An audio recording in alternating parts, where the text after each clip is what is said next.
सूखी थी जमीन, न थी कोई आस, पर काका ने छोड़ा नहीं विश्वास। हाथ में फावड़ा, आंखों में नूर, कहते थे वो मेहनत है जरूर। लोग हंसे, किस्मत सोई थी, पर उम्मीद उनकी जिंदा खोई थी। हर दिन पसीना, हर रात दुआ, आखिरकार मिट्टी ने दी भी फसल की सजा। यही कहानी, यही बात, सच्ची मेहनत कभी बेकार नहीं जाती बच्ची। ये कोई कहानी नहीं, एक मिसाल है उस धर्मू काका की जिसकी उम्र झुकी पर हिम्मत नहीं। रामपुर गांव के बाहर एक बंजर जमीन थी जिसे गांव के लोग सूखा टुकड़ा कहते थे। वहां न कोई फसल उगती थी, न कोई जानवर चरने जाता था।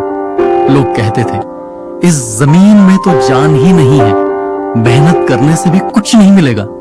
लेकिन इस सोच से अलग था धर्मू काका। सफेद धोती, झुकी कमर, माथे पर पसीना और आंखों में अटूट विश्वास। उम्र लगभग 70 साल, लेकिन जज्बा किसी जवान किसान जैसा। धर्मू काका पिछले 10 साल से उसी बंजर जमीन पर अकेले मेहनत कर रहे थे। लोग मजाक उड़ाते, काका अब तो आराम करो, इस जमीन से कुछ नहीं उगेगा। काका बस मुस्कुराते और कहते, बेटा जमीन हो या जिंदगी, अगर मेहनत सच्चे दिल से करो तो एक दिन वो जरूर फल देती है। धर्मू काका कभी गांव के सबसे अच्छे किसान थे। उनके पास एक बड़ी जमीन थी, खूब उपज होती थी। लेकिन एक दिन गांव में बाढ़ आ गई, सारी फसल बर्बाद हो गई। जमीन सरकार ने सड़क परियोजना के लिए ले ली। परिवार वाले शहर चले गए, लेकिन काका ने गांव नहीं छोड़ा। उन्हें सरकार से कुछ पैसे मिले, जिससे उन्होंने गांव के बाहर एक टुकड़ा जमीन खरीदी, वही बंजर जमीन। गांव वालों ने कहा काका की समझ कमजोर हो गई है, इतनी उम्र में भी खेत जोत रहे हैं। पर काका का जवाब सीधा था, जब तक सांस है मैं मेहनत करूंगा। भगवान ने हाथ पैर दिए हैं तो उनका काम भी करेंगे, बाकी फल तो भगवान देगा। गर्मी हो या ठंड, बारिश हो या आंधी, धर्मू काका रोज सुबह 4 बजे उठकर खेत में काम करने जाते। कभी गोबर डालते, कभी मिट्टी पलटते, कभी बीज बोते। कई बार फसल आई, लेकिन बहुत कम। लोग और ज्यादा हंसते। एक बार गांव के सरपंच ने कहा, काका ये जिद अब छोड़ दो, आपकी उम्र आराम करने की है। धर्मू काका ने विनम्रता से जवाब दिया, सरपंच जी जिद नहीं है, ये विश्वास है अपनी मेहनत पर। कई साल बीत गए, फिर एक साल बारिश बहुत अच्छी हुई। धर्मू काका ने उसी साल मूंगफली बोई। इस बार जमीन ने पहली बार उनका साथ दिया। मूंगफली की पैदावार इतनी अच्छी हुई कि गांव वाले दंग रह गए। लोग उसी सूखा टुकड़ा को देखने आने लगे। बच्चों को काका की मेहनत की कहानियां सुनाई जाने लगी। किसी ने कहा काका ने बंजर को सोना बना दिया। किसी ने कहा यह जमीन तो सच में जादुई हो गई। धर्मू काका बस मुस्कुरा रहे थे। उनके चेहरे पर संतोष था, लेकिन घमंड नहीं।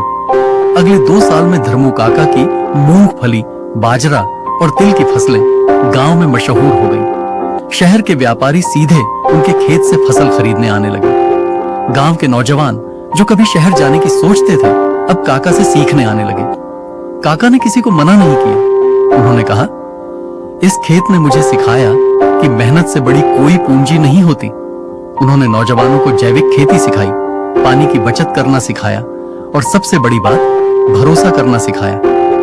गांव के स्कूल ने एक दिन धर्मू काका को बुलाया। छोटे छोटे बच्चों के सामने काका खड़े थे, जिनकी आंखों में चमक थी। काका ने कहा, बच्चों अगर कोई तुमसे कहे कि तुम कुछ नहीं कर सकते तो मुस्कुराकर मेहनत करते रहना। लोग क्या कहते हैं वो मायने नहीं रखता, तुम क्या करते हो वही तुम्हारी पहचान है। बच्चों ने तालियां बजाई और स्कूल ने उन्हें गांव का गौरव नाम दिया। एक दिन गांव में बहुत बड़ा कृषि मेला लगा। वहां धर्मू काका को विशेष सम्मान देने के लिए बुलाया गया। मेरे पास कुछ नहीं था, ना पैसा, ना ताकत, ना कोई सहारा। बस एक चीज थी, मेरी मेहनत, और वही मेरी सबसे बड़ी दौलत निकली। लोग खड़े होकर तालियां बजा रहे थे। धर्मू काका की आंखों में आंसू थे, लेकिन वो आंसू हार के नहीं, जीत के थे। आज धर्मू काका खेत में नहीं है, लेकिन उनकी बनाई गई खेती की पद्धति, उनके द्वारा सिखाए गए नौजवान और उनकी कहानियां हर जगह जिंदा है। वो बंजर जमीन अब गांव का सबसे उपजाऊ खेत है। वहां एक छोटा सा बोर्ड है जिस पर लिखा है, यह खेत उस इंसान की मेहनत का प्रतीक है जिसने सब कुछ खोकर भी उम्मीद नहीं छोड़ी। धर्मू काका, मेहनत कभी बेकार नहीं जाती। अगर आप सच्चे दिल से मेहनत करते हैं और उस पर विश्वास रखते हैं तो एक दिन पूरी दुनिया आपकी मिसाल देती है।